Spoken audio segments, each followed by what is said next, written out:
तो सामान दे दो, ऐसे ही दे दो, ऐसे स्वीकार कर लो, खोलो मत, ऐसे स्वीकार कर लो। गांधी आश्रम से बना हुआ यही सम्मान से रखूंगा।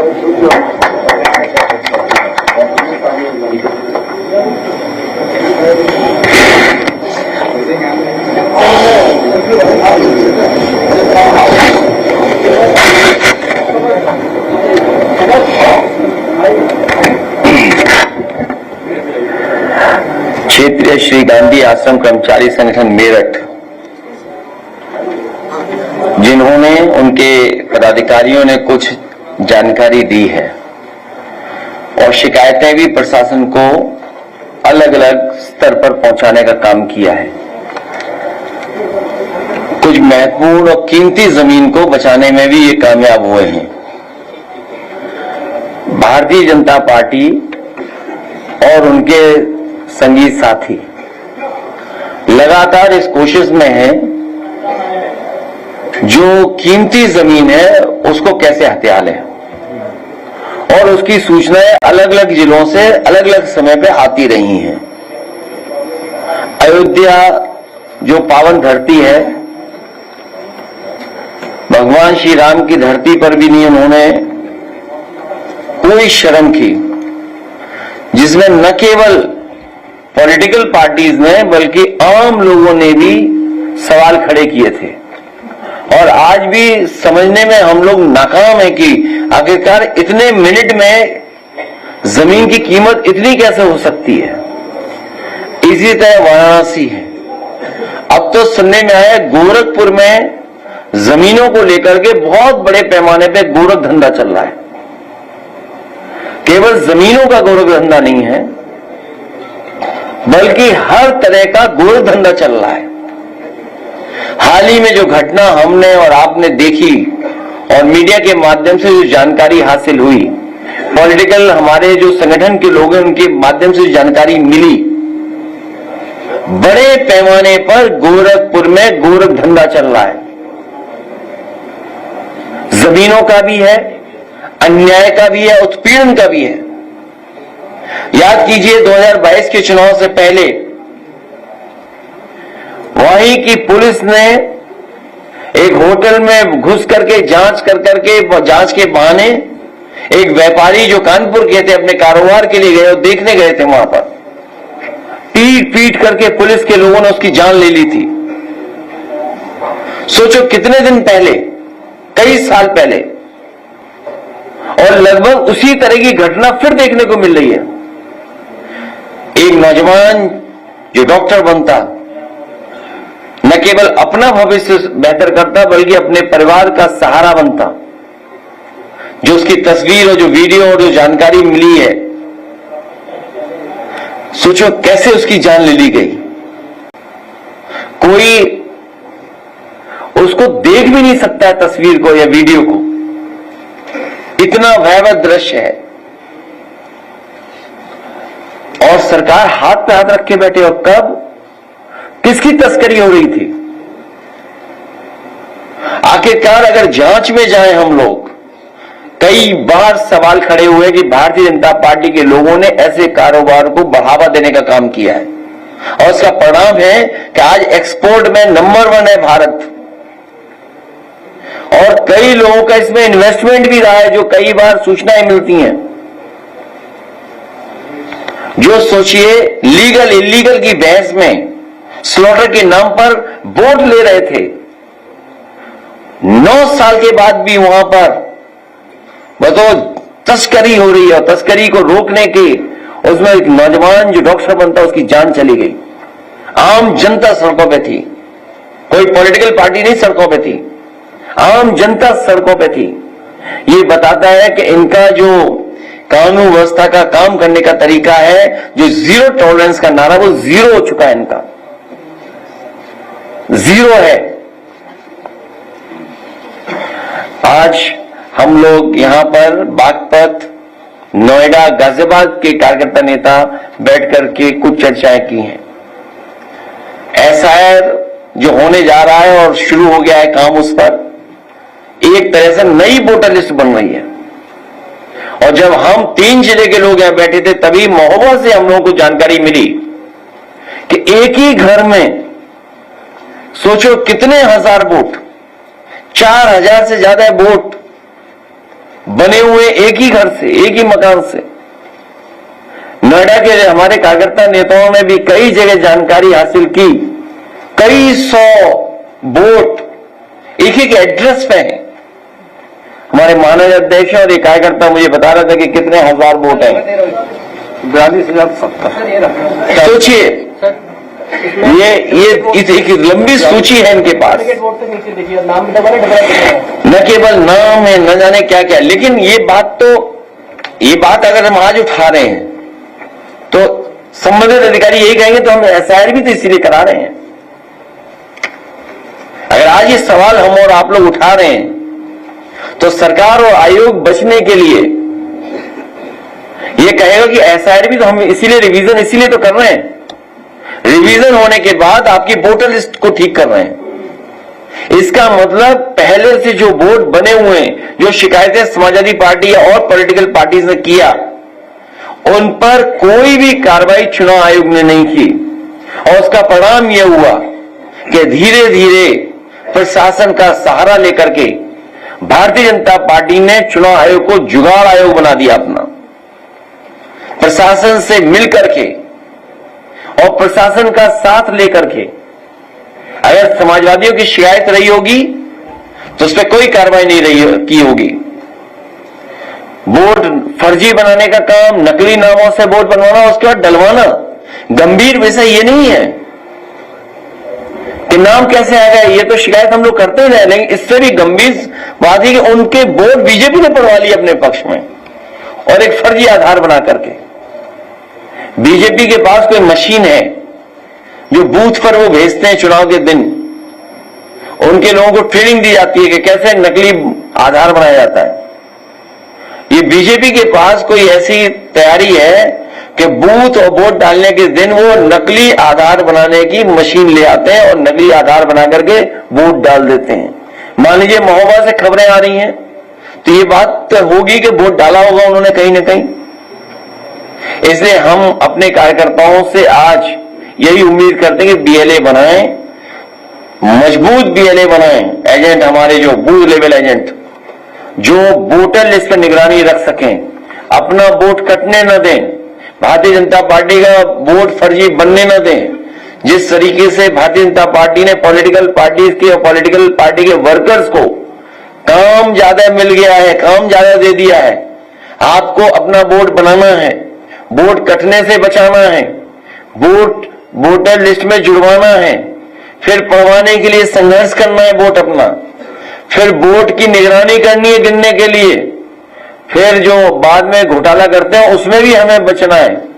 इसलिए पॉलिटिकल पार्टी के वर्कर्स से हमने निवेदन किया है कि बागपत, अपने गाजियाबाद और यहाँ के जो वर्कर्स हैं हमारे नोएडा के, वो एकजुट होकर के काम करेंगे, क्योंकि नोएडा में जो काम हम लोगों ने किया है आज भी भारतीय जनता पार्टी छू नहीं सकती। उन कामों को भारतीय जनता पार्टी नहीं छू सकती है।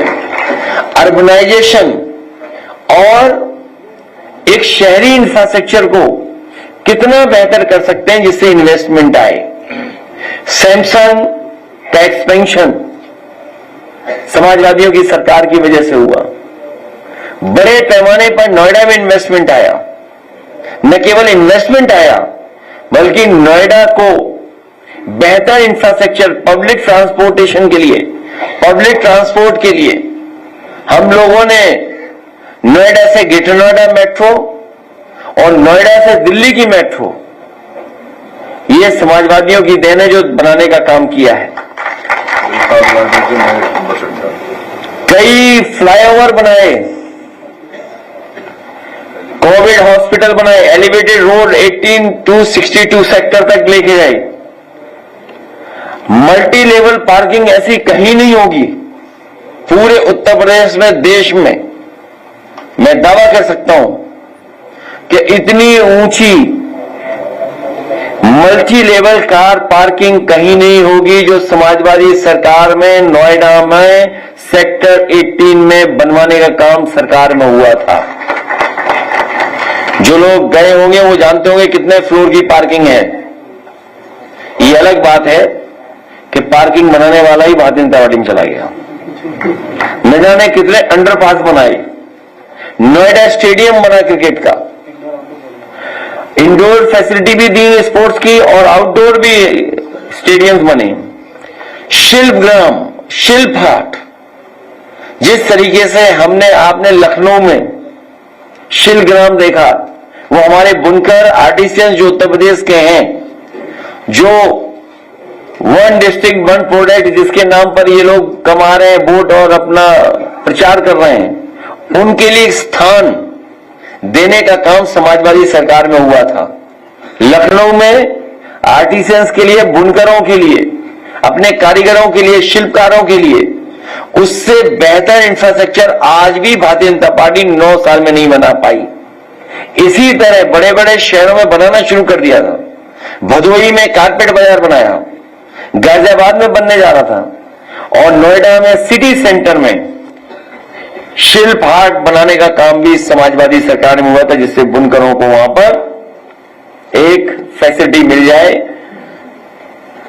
Cyber police station, intercity bus terminal और इंटरबसी सिस्टम का भी हम लोगों ने शुरू किया था, और बहुत सारे लोग नहीं जानते होंगे, हम लोगों ने तैयारी शुरू कर दी थी 2000 एकड़ का वहां पर पार्क बनाने का। नोएडा ग्रेटर के बीच में बड़े पैमाने पे ग्रीन बेल्ट थी, उसको कम से कम वहां के लोगों को घूम सकें, चल सकें और एक एनवायरमेंट का फील ले सकें, उतना बड़ा बनाने की तैयारी कर दी थी फॉरेस्ट डिपार्टमेंट और नोएडा ने मिलकर के।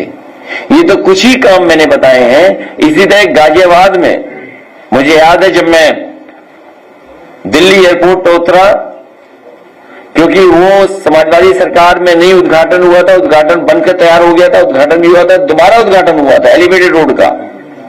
एक ऐसी सड़क जो उदाहरण पेश की गई, एक पिलर पे, वहां एक पियर पर 6 लेन सड़क बन सकती है।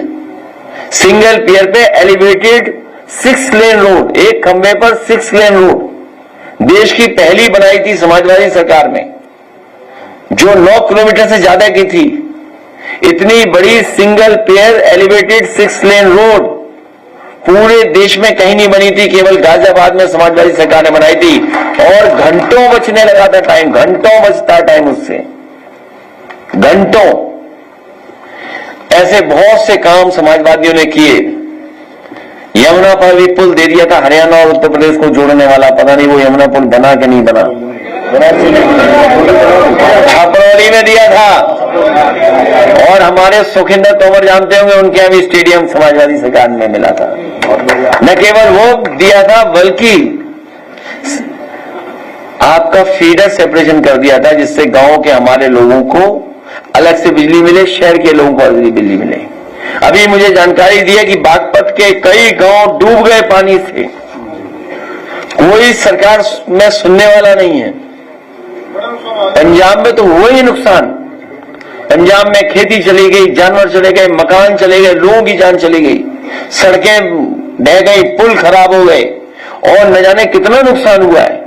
वहां की भरपाई के लिए तो हम मांग ही रहे हैं कि 100% भरपाई करें, और शुरुआती दौर में कम से कम पंजाब को 15,000 करोड़ रुपए सरकार को देना चाहिए। भारत सरकार को, भारत सरकार को पंजाब की खुशहाली के लिए, क्योंकि समय समय पर हमें लोग मिले हैं, वो अपने स्तर पर मदद कर रहे हैं। पंजाब में कई प्रतिष्ठित लोग मिले, कई पॉलिटिकल लोग मिले, कई गुरु संत मिले हमें, और हमारी पार्टी से जुड़े हुए लोग भी वहां रहते हैं। 15,000 करोड़ से ज्यादा की मदद होनी चाहिए, तब जाकर के पंजाब में कुछ काम दिखाई देगा, कुछ राहत पहुंचेगी, और हमारे उत्तर प्रदेश में जो बाढ़ से नुकसान हो रहा है उसकी भी पूरी भरपाई करनी चाहिए। और फिर क्या फायदा डबल इंजन का? डबल इंजन का फायदा क्या है? जब डबल इंजन मदद ही नहीं कर रहा हो किसी की, तो फिर फायदा क्या डबल इंजन का? डबल इंजन कहां जा रहे हैं किसी को नहीं पता। इसलिए मुझे उम्मीद है आने वाले समय में हम सब लोग मिलकर के सरकार बनाने जा रहे हैं। और आज जिन बच्चों का सम्मान करने का मुझे मौका मिला, जो लखनऊ यूनिवर्सिटी के टॉपर्स थे, गोल्ड मेडलिस्ट थे, 9, 8, 6, इतने मेडल मिलने के बाद, और उन बच्चों के परिवार से मिलने का मौका मिला, और आज उन बच्चों को आईपैड से सम्मानित किया है। और इसलिए किया क्योंकि समाजवादी सरकार में लैपटॉप मिलता था। कई साथी यहां जानते होंगे, बैठे होंगे कि जो समाजवादी सरकार में लैपटॉप दिया गया था वो आज भी चल रहा है, आज भी खराब नहीं हुआ है। दुनिया के बेहतरीन टैबलेट, आईपैड, किसी ब्रांड का प्रचार नहीं कर रहा हूं, लेकिन वो बेहतर है तो इसलिए मैं दे रहा हूं। इसी तरह का दुनिया का सबसे अच्छा समाजवादी सरकार बनने पर आईपैड, या उससे आईपैड प्रचार फिर नहीं कर रहा हूं मैं, टैबलेट देने का काम समाजवादी सरकार में होगा। न केवल टैबलेट अच्छा दिया जाएगा, लैपटॉप भी दिया जाएगा, और कन्या विद्या धन भी देने का काम बेटियों को होगा, जिससे आगे पढ़ाई कर सकें। और नई पढ़ाई के लिए नया इंफ्रास्ट्रक्चर बनाना पड़ेगा। भारतीय जनता पार्टी में तो बिना पढ़े लिखे लोग हैं, सब बिना पढ़े लोग हैं, कई बड़ी संख्या में। वो मिलाना नहीं नंबर, पुलिस आ जाएगी। ये हमारा साथी सही कह रहा है, हमारा साथी इसने ये गाड़ी देखता है, जानता है कि समाजवादी सरकार की दी हुई है, इसको अच्छा लगता है। ए भाई, डॉक्टर साहब रोको इसको। तो ये जो योजनाएं थी समाजवादियों ने इसलिए चलाई जिससे जनता को राहत मिले, जनता को मदद पहुंचे। जनता की मदद करने के लिए 100 से 112 कर दी, हर दिन पुलिस पकड़ी जा रही है बेईमानी करते हुए। और मैंने कल भी कहा, फिर कहता हूं मैं आपको, बलिया में तो वो थाना पकड़ा ही गया था जिसमें पुलिस ने पुलिस को पकड़ा था, पुलिस ने पुलिस को पकड़ा, और प्रतिदिन कितनी कमाई है वो पकड़ी गई। एक दिन बरेली में पुलिस पकड़ी गई, पुलिस ही एफआईआर लिखा रही, पुलिस ही पकड़ी जा रही है। और इन्हीं के पार्टी के विधायक आरोप लगा रहे इन्हीं पर कि पुलिस क्या कर रही है। सोचिए, चौकी कैसे मिल रही है, कितने लाख रुपए देने पे चौकी मिल रही है। इनकी सरकार के मंत्री को धरने में बैठना पड़ रहा है। इनके बीजेपी के लोग और बीजेपी के तमाम थिंक टैंक के लोग एक गवर्नर को एमएलए चुनाव लड़ा दिया, और चुनाव लड़ा करके उन्हें मुख्यमंत्री बनाना चाहते थे, लेकिन मुख्यमंत्री नहीं बन पाई वो। सोचिए उन्हें कितना अपमानित होना पड़ रहा है। सोचिए, गवर्नर नहीं, विधायक, मंत्री, और कितना अपमानित होना पड़ रहा है उन्हें। और अपमान की कहानी कोई एकाध नहीं है उत्तर प्रदेश में, न जाने कितनी है। एक विधायक को सहारनपुर में पैसा फेंकना पड़ा इंजीनियर के सामने, लो एक कमीशन अपना, इसी से काम कर दो। कितने उदाहरण मैं आपको दूं, कितने काम रुके हो उसके उदाहरण दूं। आज देश को बेहतर इंफ्रास्ट्रक्चर चाहिए। नोएडा, गाजियाबाद और बागपत का वो इलाका है जो अर्बन होता चला जा रहा है। मैं यहां के लोगों को अपनी पार्टी के कार्यकर्ताओं के माध्यम से हम भरोसा दिलाते हैं कि वर्ल्ड क्लास इंफ्रास्ट्रक्चर बना करके न केवल वहां की जनता को राहत पहुंचाएंगे, बल्कि बड़े पैमाने पर नौकरी और रोजगार के अवसर वहां पैदा होंगे, जिससे हमारे उत्तर प्रदेश की खुशहाली हो। वर्ल्ड क्लास इंफ्रास्ट्रक्चर उन शहरों को दिया जाएगा। पानी जो गंगा का आ रहा है नोएडा में, समाजवादियों की देन है। गंगा का पानी लाने का काम किया। दिल्ली में जो गंगा का पानी पहुंच रहा है उसमें उत्तर प्रदेश की योगदान है। उसमें भी समाजवादी की सरकार में फैसले लिए गए थे, हालांकि आप पार्टी दिल्ली में थी उस समय। तो ये जो इलाका अर्बन होता चला रहा है, उसको बेहतर और अच्छा इंफ्रास्ट्रक्चर देकर के, हमारे जहां गांवों का इंफ्रास्ट्रक्चर बेहतर हो, इन शहरों का भी इंफ्रास्ट्रक्चर अच्छा करेंगे और मंडियों को बेहतर करेंगे, क्योंकि ये इतना बड़ा बाजार है खाने पीने से लेकर के और चीजों का, जिसमें कम से कम हमारी रूरल इकोनॉमी भी बेहतर होगी, उसको भी इसका एडवांटेज मिलेगा। इसलिए हम लोग बड़े पैमाने पे इंफ्रास्ट्रक्चर में काम करेंगे। सर, देश में तमाम नौजवान जो है आज जो है रोजगार दिवस को लेकर मना रहे हैं।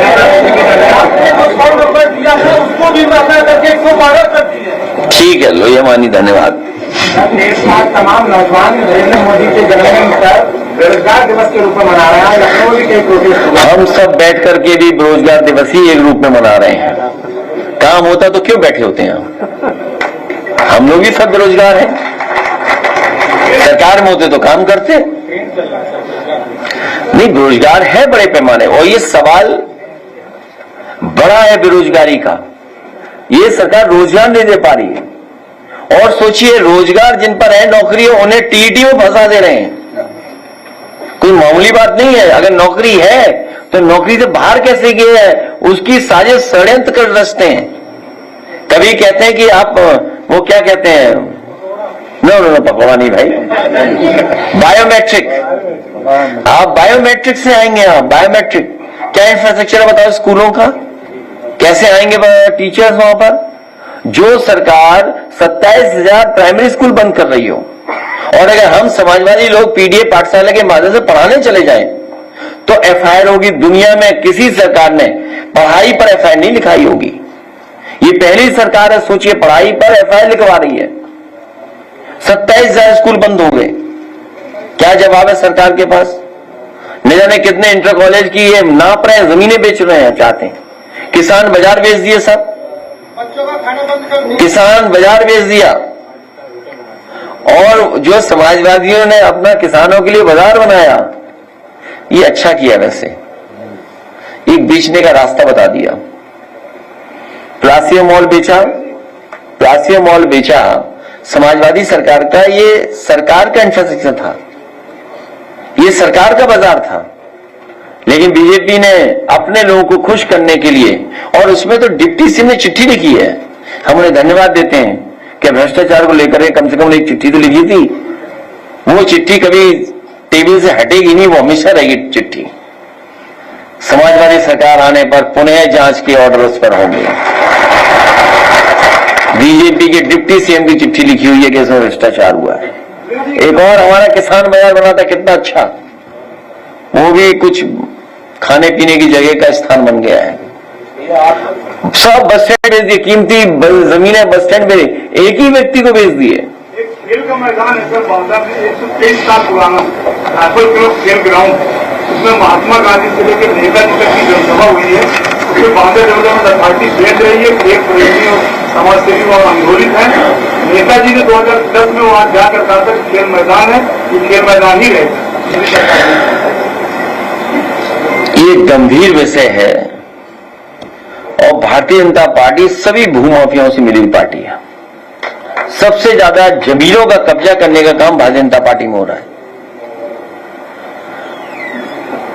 और शुरू में ही मैंने कहा, आप रजिस्ट्रियां निकाल करके देख लें कई महत्वपूर्ण शहरों की, उसमें भारतीय जनता पार्टी के लोग ही शामिल मिलेंगे।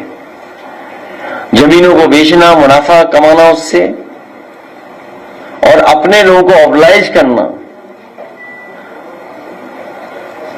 ये भारतीय जनता पार्टी लगातार कर रही है। जो चीज 2000 करोड़ की होती, प्लासियो मॉल आज सर्किल रेट के हिसाब से बताओ कितने रुपए का रहा होगा। आज का सर्किल रेट अगर हिसाब लगा ले तो सोचिए कितने कम मामूली पैसों में बेच दिया। किसान बाजार क्या, सोचिए कितना कीमती था, कितने मामूली पैसों से बेच दिया। ये जो आप बांदा की बात कह रहे हैं, सुनने में आया है कि जेनेरेशंस पार्क में भी कुछ हिस्सा प्राइवेट कर दिया, इन्होंने बेच दिया है। बेचने की तैयारी है, कोई स्पोर्ट्स के नाम पर बेच रहे हैं। हालांकि अलग बात है वो डायनासोर जो आए हैं, आपने कभी नहीं देखे थे डायनासोर, लेकिन वो आवाज वगैरह इलेक्ट्रॉनिक और इस तरह का टेक्नोलॉजी है कि लोग उससे खुश हो रहे हैं। तो बताइए वहां भी पैसा कमा रहे हैं लोग। जहां इन्हें पैसा कमाने को मिल जाएगा वो चीज बेच देंगे। ये आपका विजन है, स्मार्ट स्कूल और स्मार्ट क्लासरूम आपका विजन था, लेकिन यहाँ तो सरकार जो है स्कूल ही बंद कर रही है, जबकि स्मार्ट क्लासरूम का आदि का विजन था कि स्मार्ट क्लासरूम है। और ये नए शहर बसाना चाहते थे भारतीय जनता पार्टी के लोग, अपने मैनिफेस्टो में इन्होंने रखा था कि नए शहर बसाएंगे। नए शहर बसाए नहीं, स्मार्ट सिटी के नाम पर इन्होंने अरबों खरबों रुपया लूट लिया।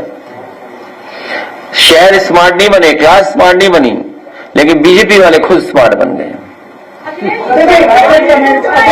अमेरिका की बीजेपी $29 ट्रिलियन है, जबकि वहाँ पर $50-70 लाख रुपए है, नंबर 1 है। और कनाडा की जीडीपी 2.4 ट्रिलियन डॉलर है, तो वहां से क्या 45 लाख रुपए है, जबकि भारत की जीडीपी 3.94 ट्रिलियन डॉलर है, यहाँ पर क्या 2 लाख रुपए। मैं धन्यवाद देता हूं, हमारे पत्रकार साथी ने ये जानकारी हासिल कर करके सवाल पूछा है। ये कई बार लोकसभा में भी सवाल हम लोगों ने पूछा, कई बार प्रेस के माध्यम से भी पूछा कि सरकार प्रति व्यक्ति आय सबकी न बताए, कम से कम उनकी आय बता दे जिनको राशन दे रही सरकार। उन तमाम हमारे गरीब परिवारों के सदस्यों की प्रति व्यक्ति आय क्या होगी कि जिनको राशन दिया जा रहा है। और प्रति व्यक्ति आय तो एक आंकड़ा सबका मिलाकर के एवरेज आंकड़ा है, उतना नहीं हो सकता प्रति व्यक्ति आय। ये वेस्टर्न कंट्रीज का तो सूट करता है, वहां तो हर आदमी है इतना संपन्न, लेकिन भारत में नहीं है इस तरह का संपन्न। तो ये जो आंकड़ा भारत का आंकड़ा देते हैं, और तब जब ये कहते हैं कि हमारी अर्थव्यवस्था दुनिया में इतने नंबर पे पहुंच गई है, तो कुछ लोगों की हैसियत बढ़ी है, कुछ लोग मालदार हुए, आम लोग भारत में मालदार नहीं हुए। भारतीय जनता पार्टी और इनकी सरकार, इनके सरकार के फैसले बड़े लोगों को बड़ा बनाना, गरीब को और गरीब बनाने का कार्यक्रम चलाते हैं, और उसी का परिणाम ये है कि आप देखते होंगे कि आज अमीरी और गरीब के बीच में खाई बढ़ती चली जा रही है। सूचना एवं प्रसारण मंत्रालय और यूट्यूब ने आज राजीव रंजन रवीश कुमार जी को एक नोटिस दे दिया है और कहा है कि अडानी का नाम दूसरी वीडियो में है, उसको डिलीट करना है। ये सुप्रीम कोर्ट का केस आया क्या? सरकार ने फैसला लिया? मेरी जानकारी में नहीं है, अभी तक मैंने पढ़ा नहीं है। ये पाबंदियां भी और लगेंगी, क्योंकि जिस तरह का सुनने को मिल रहा है, जिस तरह की चीजें आ रही हैं सामने। अभी अमेरिका में एक हत्या हुई है पब्लिक प्लेटफॉर्म पर, वो सोशल मीडिया का स्टार था। ये अलग बात है किस पॉलिटिकल पार्टी के लिए या किस पॉलिटिकल पार्टी की वो मदद कर रहा था। आज यूट्यूब, सोशल मीडिया, इंटरनेट हमारे जीवन में हस्तक्षेप कर चुका है, हमारे आपके फैसलों में इंटरफेयर कर चुका है।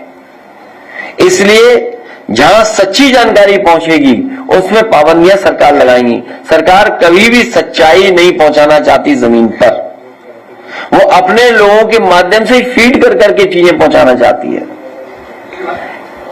देखिए, सोशल मीडिया का असम की असम ने वीडियो जारी किया, AI वीडियो जारी किया, कहा कि अगर हमारी सरकार असम नहीं बनती है तो पूरा प्रदेश मुक्ति भाव।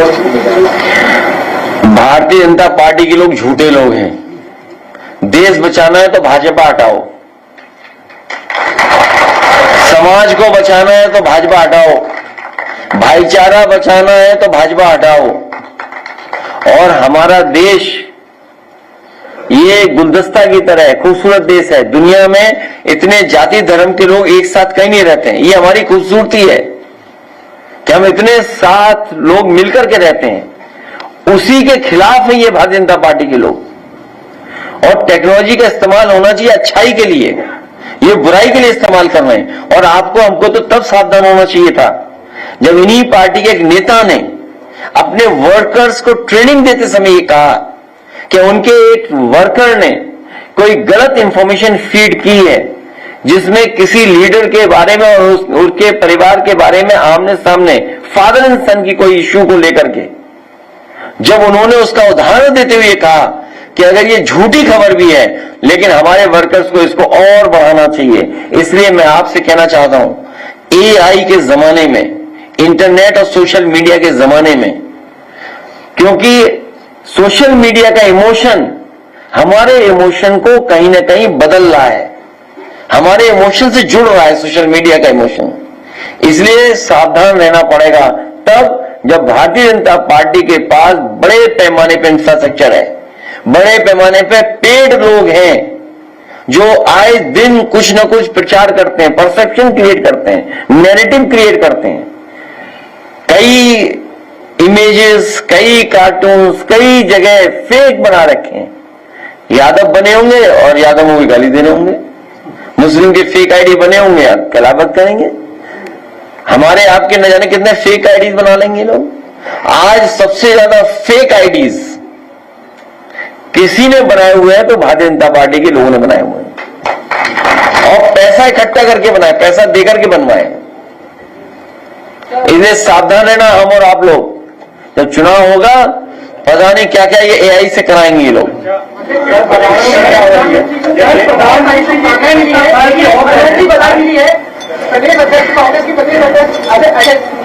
क्या बधाई मिली, मैंने सुना नहीं। उन्होंने जो लीड कर रहे थे जब देश के प्रधानमंत्री को लोकसभा चुनाव में, उसी की पोस्ट डालकर उन्होंने दिखाया है अगर ऐसे ही ईमानदारी से जन की तरह इलेक्शन हुआ होता वोट चोरी ना हुआ। तो पॉलिटिकल सटायर तो चलते रहते हैं, पॉलिटिकल सटायर तो ये चलते हैं।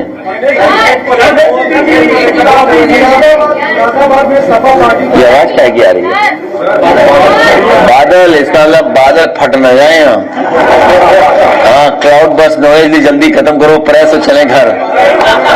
देखिए, ये पर्यावरण को अंततः हमें हम लोगों को ध्यान देना पड़ेगा।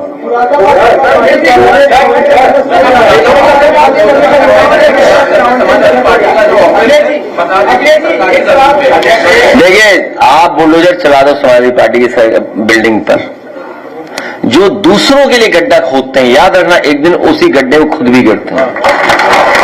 जो बोओगे वो काटोगे, याद रखना।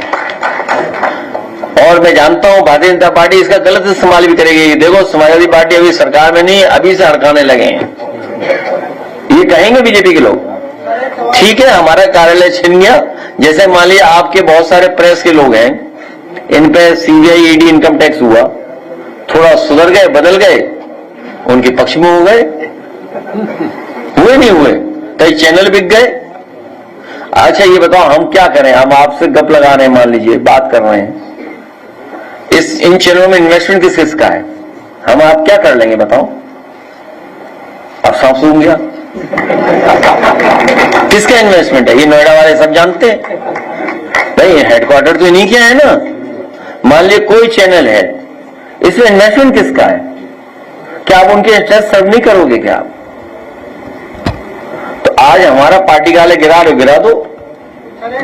अरे हम तो कह रहे हैं, सुनिए ऐसा है, याद रखें, आज हमारा पार्टी कार्यालय गिरा है, समाजवादी पार्टी ने जो बड़े बड़े स्थान बनाए हैं वहां पर अगर कब्जा करके आपने कुछ बनाया है तो जिस बुलडोजर से पार्टी कार्यालय गिरेगा वही बुलडोजर ढूंढ करके उनका भी स्मारक लेकर के चले जाएगा।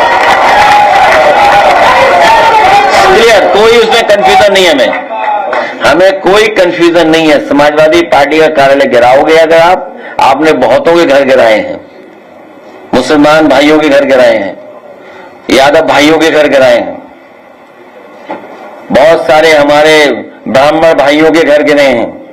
वो मां, वो बेटी स्वर्ग में होगी, वो इनको क्या कर रही होगी सोचो, कोस नहीं रही होगी, श्राप दे रही होगी ऊपर बैठ करके।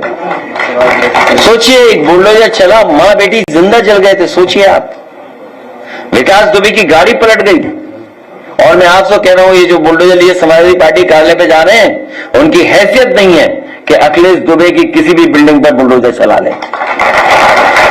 उन पे हैसियत नहीं है कि अखिलेश दुबे के जो फर्जी बनी हुई बिल्डिंगों पर बुलडोजर चला लें। ये कमजोर को डरा सकते हैं, कमजोर को, लेकिन कमजोर को जिस दिन मौका मिलेगा उस दिन इन भारतीय जनता पार्टी लोगों का इलाज भी होगा।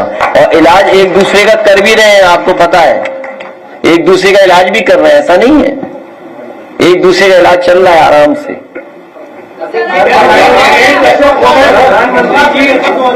कमजोर वो बेटी और मां थी जो जिंदा जल गई इस प्रशासन के सामने। वो जो उसका भाई सर्दी में, एक ब्राह्मण परिवार का भाई सर्दी में सोचो कपड़े उतार दिए गए उसके, आप में से सब लोग जानते होंगे। मां बेटी जिंदा जला दी, गाड़ी पलट गई, क्योंकि अखिलेश दुबे क्या इसलिए नहीं चलेगा बुलडोजर। बड़े बड़े आईपीएसओ की पोल खुल जाएगी, बड़े बड़े अधिकारियों की पोल खुल जाएगी और सरकार की खुद की पोल खुल जाएगी। 2021 तक योगी सरकार ने चालान माफ कर दिया है। अगले दिन अपने हाथ पे 8 लाख का चालान भरा हुआ था। क्योंकि योगी सरकार ने यह फैसला लिया है कि 2017 से लेकर एक सवाल माफ कर दिए जाएंगे। हमारा हो गया होगा 10-20 हजार रुपये माफ।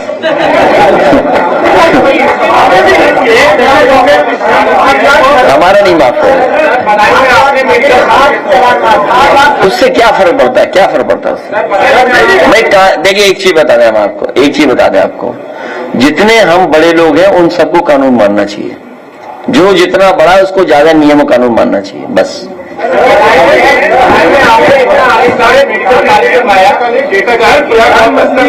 एक दशक हो गया है, भारतीय जनता पार्टी के लोग यह कह रहे हैं देश एक नई ऊंचाइयों पे तमाम काम गिराने की जो है वो बात हो रही है।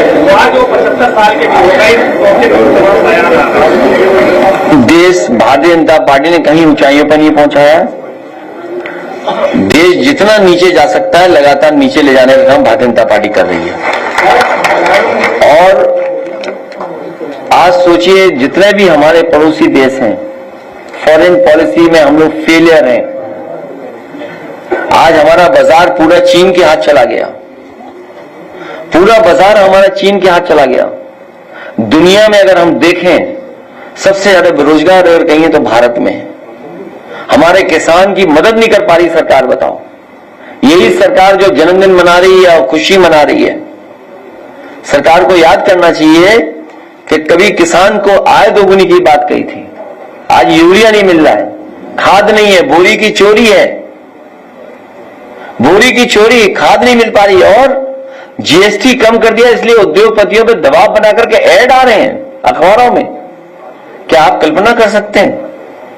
उद्योगपति बता रहे हैं उन पर दबाव बना करके ऐड डलवाने की काम शुरू हुआ है, जिससे अखबार वाले भी ऑब्लाइज हो जाए, उनका भी प्रचार हो जाए। ये बात अगर गलत हो तो बताओ आप।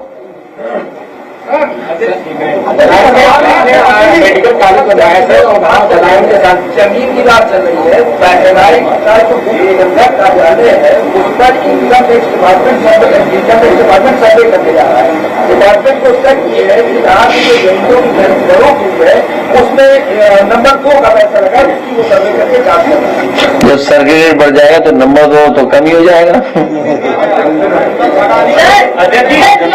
भागलपुर में 1050 एकड़ जमीन जो है 1 रुपए प्रति वर्ष में अडानी ग्रुप को दे दी गई है।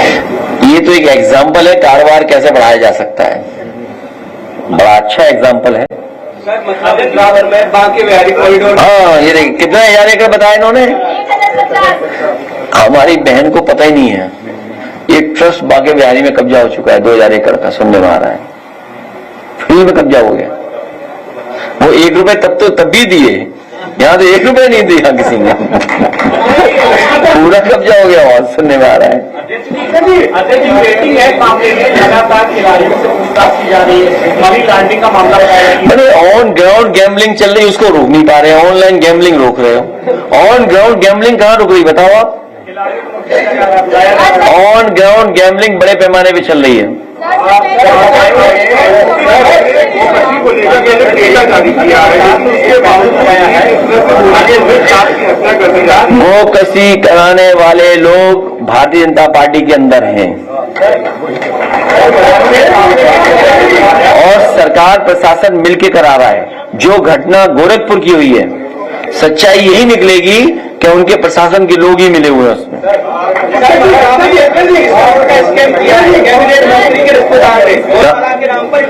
इतना छोटा स्कैम बता रहे हो? 21 करोड़ बीजेपी ने कोई स्कैम ही नहीं है, बहुत छोटा स्कैम बता रहे हो।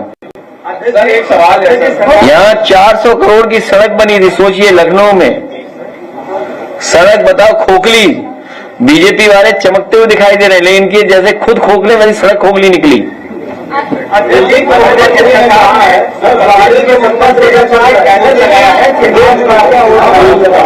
क्या आपका अच्छा, आपका सुझाव बोर्ड सुनने में आया कि एक कोई अमेरिका की कंपनी हायर की है कई सौ करोड़ में। तो जब कई सौ करोड़ में कंपनी हायर की है, तुमने तो बैनर क्यों लगा रहे हो? बैनर की आवश्यकता क्या है? जबकि प्रदेश के कई मुद्दों पे, गंभीर मुद्दों पे विपक्ष कभी नहीं सुनते, तो आम जनता की इस पर क्या कहना है? आप बताओ। वो किसी की नहीं सुनते, सर एक सवाल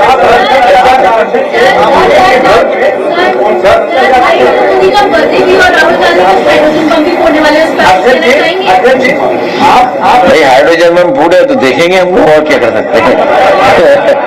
तो हम तो देख ही सकते हैं, और क्या है। अच्छा ये बताइए, हम तो देखेंगे ना।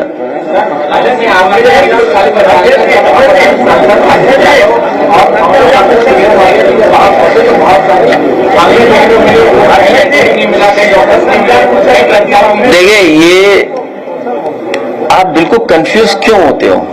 मैं एक काम करता हूं, एक हेल्थ का एड इनको दिखाइए। रुकिए एक मिनट, सुनिए। आशी, एक हेल्थ वाला एड जो हम लोगों ने बनाया वो दिखाइए, 2-3 ऐड दिखाइए इनको। अभी रुक जाओ भाई, रुक जाओ। तो जो ये हमारे साथी पूछ रहे हैं मेडिकल कॉलेज को लेकर के, कल मैं सिविल हॉस्पिटल गया था, श्याम प्रसाद मुखर्जी उनके नाम पर यह हॉस्पिटल है। समाजवादी सरकार में यह फैसला लिया गया था कि एक सरकारी ऑफिस वहां और है, उसको तोड़ करके और इस सिविल हॉस्पिटल को और बड़ा बनाया जाएगा। 9 साल हो गए, सोचिए आप। उस अस्पताल की वही दुर्दशा है। समाजवादी सरकार बनने पर नया इंफ्रास्ट्रक्चर कैसे बने, नए हॉस्पिटल कैसे बने, जिससे गरीब का इलाज हो जाए, गरीब आए अस्पताल में, उसका इलाज होना शुरू हो जाए, इस तरह का इंफ्रास्ट्रक्चर भविष्य में समाजवादी पार्टी बनाएगी। हम लोग सुझाव इसलिए नहीं दे रहे हैं, ये नकलची लोग हैं, उसको चालू कर देंगे अभी। इन्हें सुझाव मत मांगो हमसे। गोरखपुर में सरकार का नाम ज्ञापन जारी होता है,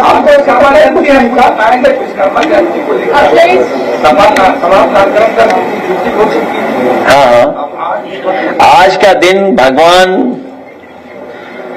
विश्वकर्मा जयंती भी है और हम लोगों ने 2 दिन पहले ही त्योहार मना लिया था। पेरियार जयंती भी है, आज है। तो आज के दिन तो बहुत कार्यक्रम भी हैं। हम लोग भी नोएडा, गाजियाबाद और बागपत के लोग बीच बैठे हैं। विश्वकर्मा जयंती के शुभ अवसर पर हम पूरे प्रदेश और आप सबको शुभकामनाएं, बधाई देते हैं। वहीं हम लोगों ने 2 दिन पहले फैसला लिया था, जब विश्वकर्मा समाज के लोग यहां पर आए थे, जिन्होंने सृष्टि का निर्माण किया, जिन्होंने द्वारिका का निर्माण किया, जिन्होंने लंका का निर्माण किया, जिन्होंने स्वर्ग का निर्माण किया, उनके सम्मान में न केवल छुट्टी होगी पहले जैसी, उस समाज के लोगों की ये मांग रही है कि छुट्टी हो विश्वकर्मा जयंती को। छुट्टी के साथ साथ लखनऊ का सबसे बेहतरीन और देश का सबसे बेहतरीन रिवर फ्रंट है, वहां भगवान विश्वकर्मा का बहुत बढ़िया स्थान बना करके उन्हें सम्मान देने का काम होगा। गोरखपुर में अभी जो मेन एक्सक्यूज था उसका एनकाउंटर, देखिए ये आपको कल रात को ही पता लग गया होगा। ये बात क्यों बताते हो आप? कल रात को ही जिस समय मैसेज आने लगा कि कोई अधिकारी गोरखपुर गया है, उसी दिन सबने मान लिया था। जब मैं सुबह उठा तो एक साथी से मेरी बात हुई, तो मैंने उससे पूछा कि क्या इनकाउंटर हो गया कि नहीं हो गया। नहीं हुआ, अभी प्रेस चल रही है हमारी आपकी, इसलिए इनकाउंटर हो गया। सच बता रहा हूं मैं आपको, ये बात गलत नहीं है। ये सवाल ये था कि इनकाउंटर करने की आपको जरूरत क्या थी, आपकी पुलिस क्या कर रही थी, और वो भी मुख्यमंत्री जी के अपने गृह जनपद में पुलिस क्या कर रही थी। सोचिए, इतने बड़े पैमाने पर तस्करी चल रही हो, आखिरकार कर क्या रही थी पुलिस वहां पर। और हफ्ते में, महीने में कितने दिन जाते हैं मुख्यमंत्री खुद, आप बता करिए। आप जाने कितनी बार जाने, इतनी बार तो हम नहीं सिर्फ ही गए होंगे।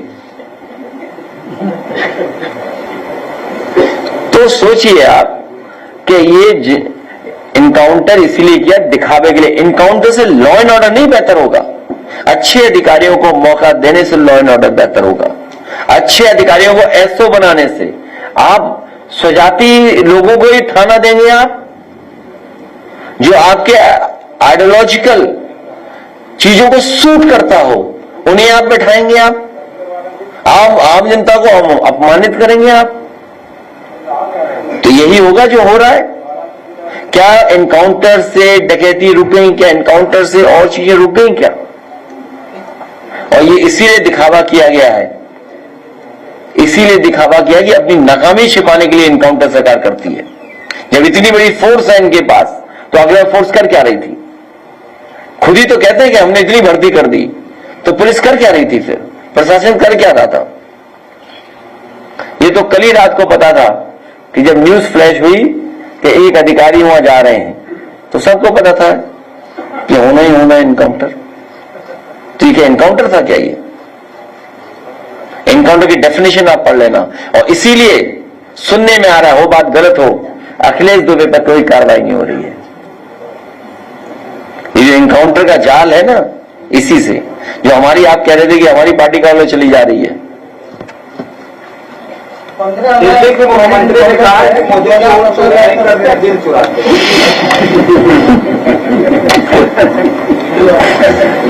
इस संबंध में मैं कुछ नहीं कहता, ये हमारा फील्ड नहीं है।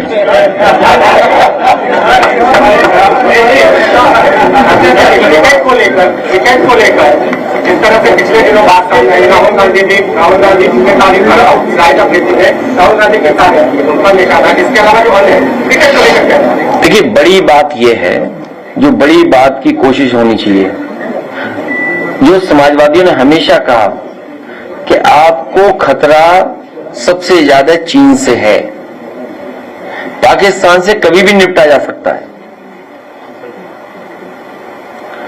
ये जो क्रिकेट डिप्लोमेसी है, इसके पीछे कारोबार की भी डिप्लोमेसी है। तो ये बात हमें और आपको समझनी चाहिए। और फिर हमसे क्यों सवाल पूछते क्रिकेट के बारे में? उन परिवार वालों से पूछिए जिन्होंने, परिवार के लोगों ने अपने परिवार के सदस्य को खोया है। हमसे क्यों पूछते ये बात? उन परिवार वालों से पूछना चाहिए कि उन पे क्या गुजर रही है, उनको उनसे पूछा जाए। सर, पिछले 8 सालों से पराग डेयरी घाटे में चल रही है, पर आपका क्या कहना है? किसानों को पैसा नहीं मिल रहा। भाजपा हटाओ, उसके बाद पराग प्रॉफिट में होगा। और पराग में सबसे ज्यादा, ये पत्रकार साथी को बता दूं मैं, समाजवादी सरकार में पराग को, क्योंकि पराग अमूल से पुरानी है संस्था, उत्तर प्रदेश के लोगों को गर्व होना चाहिए कि पराग हमारी संस्था, अमूल जो देश की सबसे बड़ी संस्था बन रही है, उससे पुरानी संस्था हमारी है। और कई प्रोडक्ट पराग के ज्यादा टेस्टफुल हैं। अगर आप कंपेयर करें उससे, बीजेपी की जो अमूल का प्रचार ज्यादा करते हैं, अमूल से भी कई प्रोडक्ट हमारे पराग के अच्छे थे। मैंने खुद टेस्ट करके देखा है। और इसीलिए आप चेक नजरिया में जाएं तो पराग और अमूल के बराबर प्लांट हमने लगाए। अमूल के जो बड़े अधिकारी थे वो ये मुझसे कहे आगे सरकार में, जब मैंने जमीन अमूल को दी यहां पर भोगनीपुर में और बनारस के लिए कहा कि वहां पर हम लोग अमूल का प्लांट लगवाएंगे, तो उन्होंने कहा कि पराग को क्यों दे दिया? हमने कहा पराग को इसलिए दे दिया क्योंकि बगल में रहेंगे तो कंपटीशन करेंगे, आपसे बराबर अच्छा और टेस्टफुल इसके प्रोडक्ट होंगे, डेयरी प्रोडक्ट। 2000 करोड़ की मदद की थी उस समय इसको अच्छा करने के लिए। और कन्नौज में उत्तर प्रदेश सरकार का पहला पराग का काऊ मिल्क प्लांट के डेयरी प्रोडक्ट्स बनाने का कारखाना प्लांट लगा था, जिसका उद्घाटन प्रधानमंत्री और हेमा मालिनी जी ने किया था। बनाया समाजवादियों ने, उद्घाटन भी हो गया। उद्घाटन का उद्घाटन किया देश के प्रधानमंत्री जी ने और हेमा मालिनी जी ने। दोनों ही लोग उस गांव में नहीं गए होंगे कभी। और उसी की वजह से वो वर्ल्ड क्लास टेट्रा पैकिंग का काऊ मिल्क प्लांट बंद कर दिया भारतीय जनता पार्टी के लोगों ने। इनसे क्या उम्मीद करोगे भारतीय जनता पार्टी के लोगों से? बहुत ही बेईमान लोग हैं, बहुत ही झूठे लोग हैं। इंडिया और अमेरिका में एक ट्रेड डील फिर से शुरू हो गई है, सब क्या लगता है कि ट्रेड डील जो अमेरिका और भारत का ट्रेड डील हो रहा है, या जो कारोबार को लेकर के दोनों लोग आगे बढ़ रहे हैं, भारत को भी अपना कारोबार बचाने के लिए फैसला लेना चाहिए। भारत को बिल्कुल गिरवी नहीं रख देना है। सुनने में ही आया है कि दोनों के संबंध को ठीक करने वाले को भी कई 100 करोड़ रुपए दिए गए हैं। जो व्यक्ति कोई ठीक कर रहा, कोई नया टर्म है, वो जो मैं समझ नहीं पा रहा हूं कौन सा टर्म कहा जाता है, कि जो दोनों देशों के संबंध बेहतर करेगा उसको बड़े पैमाने पे फीस देनी पड़ती है। तो अब कारोबार को ठीक करने के लिए फीस दी गई है। हमें उम्मीद है कि भारत और अमेरिका के संबंध पहले से और बेहतर होंगे, जिससे भारत के लोग बड़े पैमाने पर अमेरिका जा सके और हमारे जो मुख्यमंत्री जी हैं इनके होश उड़ जाएं, क्योंकि ये विदेश में जाने वालों से बड़ा चिढ़ते हैं, नफरत करते हैं। उन्हें होश ही नहीं है कि सबसे ज्यादा बच्चे अमेरिका पढ़ने जाते हैं। हमारे मुख्यमंत्री को होश ही नहीं है। अगर होश होता तो शायद वो बताते। तो वो याद है विधानसभा में क्या खिलाफत कर रहे थे, आपको याद है? क्या बुराई कर रहे थे कि आपके बच्चे विदेश पढ़ रहे हैं। उन्हें होश ही नहीं था कि सबसे ज्यादा अमेरिका पढ़ने जाते हैं भारत के बच्चे। तो कम से कम उनको वीजा मिलने की, एयरपोर्ट पे जो परेशानी है वो, और कोई भी हथकड़ी और चैन से लौटेगा नहीं। हथकड़ी लगा करके, चैन लगा करके नहीं लौटेगा कोई। अध्यक्ष जी, ये एडमिट बिल आया है और उसमें एक रिलीफ मिला है, कई आर्टिकल पे दिया गया है और आपकी पार्टी अपोजिशन काफी चल रहा है। बहुत ही मैंने कल भी कहा और फिर कहता हूं, वक्फ को लेकर के समाजवादी पार्टी का अपना पूरा पक्ष साफ था। भारतीय जनता पार्टी पॉलिटिकल फैसला ले रही थी और जानबूझ करके मुस्लिम समाज के लोगों को परेशान करने के लिए फैसले लिए गए थे। हम धन्यवाद देते हैं सुप्रीम कोर्ट को और भविष्य में भी मुझे उम्मीद है कि सुप्रीम कोर्ट से और राहत मिलेगी। उत्तर प्रदेश में 10 ऐसे बड़े घोटाले हैं जिसमें एनआरएचएम, ताज कॉरिडोर, चीनी, मनरेगा, ऐसे बड़े घोटाले हैं। और गोरखपुर घोटाला वो सबसे बड़ा घोटाला जो वो एक्सेस ही बना है। 15,000 करोड़ का घोटाला मध्य प्रदेश में भी हुआ। वहाँ की सरकार ने 12 लाख की जो जरूरत खरीदी है 1 करोड़ की, ये सजाई लगा। चलो ये तो धोखा देते ही है सरकार के लोग। अच्छा हाँ, क्योंकि बहुत देर से आप लोग सवाल जवाब कर रहे थे, अब ऐड देखिए पार्टी का। और वो नहीं तो फिर सिख समाज वाला गाना सुनाइए, वो ज्यादा अच्छा लगता है। कौन सा है? पीडीए का गाना चला दिए, आशु मलिक लाए पीडीए का गाना। ये चलिए आवाज। ये अस्पताल तो हमें खुद ही बीमार लग रहा है, न डॉक्टर है, न दवाई, न सुई, न जांच है। सुबह से दोपहर डॉक्टर कब आएगा? सरकार बदलेगी तभी डॉक्टर आएगा। इसके बाद सरकार का इलाज में करना ही होगा। इस बार हम गरीबों की वोट करने लिए सरकार वापस लाएंगे और सबको सेवा समझाएंगे। जिनका काम आज भी है, 27 में बनाएंगे उनकी सरकार। अपना भविष्य खुद बनाएंगे, किसी के बहकावे में नहीं आएंगे, सबको समझाएंगे। एकजुट होकर 27 में अपनी सरकार बनाएंगे, मतलब पीडीए सरकार लाएंगे। अपनी सरकार बनाएंगे, अपनी सरकार बनाएंगे। हम पीडीए के साथ हैं, हम पीडीए के साथ हैं। जन्नत की आवाज़ है, हम पीडीए के साथ हैं। बहुत सहा है हमने पहले, अब नहीं अपमान सहेंगे, अपमान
सरकार चुनेंगे।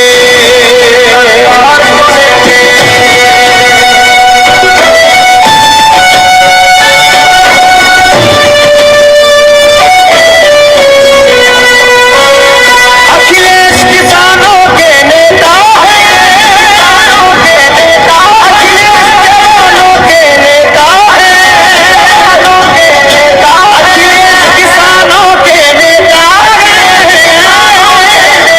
अखिलेश जवानों के नेता है। ये कन्हैया के वंशज है, ये सबकी नैया पार करेंगे, पार करेंगे। बहुत चुनी है गैरों वाली, अब भी ये सरकार चुनेंगे।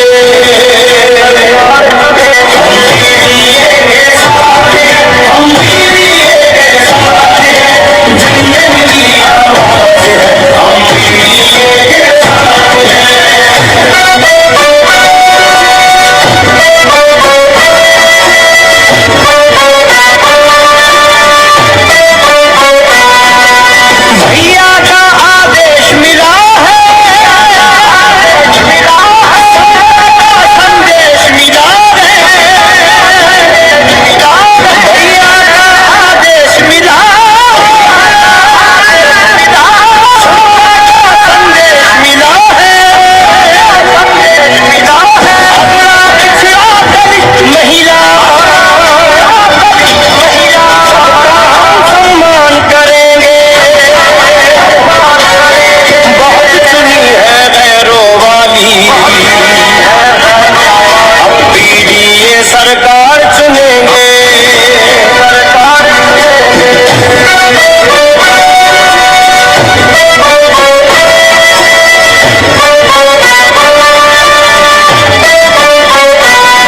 हम बांध के मुट्ठी तानेंगे, मांगेंगे, हम बांध के मुट्ठी तानेंगे,